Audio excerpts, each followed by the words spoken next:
Hi guys! So ayun, nagbabalik tayo ulit. So ngayon, for today's video, may gagawin tayong CapCut tricks. So okay, sa mga video editor dyan, sa mga baguhan pa lang na walang idea paano gamitin si CapCut, so this video is for you. At ang gagawin natin ngayon is, ituturo ko sa inyo yung step-by-step process kung paano gawin yung effect na ginawa mong dalawa yung sarili mo at bilang naglaho. So yun lang. Okay, watch this video until the end. So ngayon, punta tayo sa CapCut natin. And then, punta tayo sa new project. Hanapin natin yung mga shoot videos na ginawa natin. So meron akong ditong 4 na videos.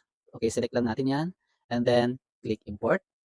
So ayan, ito yung first video na walang taong lumalabas. Okay, then yung the rest is meron na siyang, nandyan na yung sarili natin. Okay, then ang gagawin natin is, lalagay natin siya sa overlay. Lahat ng videos na nakikita tayo sa video is kailangan nasa overlay po siya. So yung magiging background natin is yung video na walang tao. Okay, yung hindi pa tayo lumalabas. Okay, lahat po yan ilagay natin sa overlay. Ayan, nasa baba po yung tools niya ng overlay. Then yung last video po is i-delete natin yan, yung block.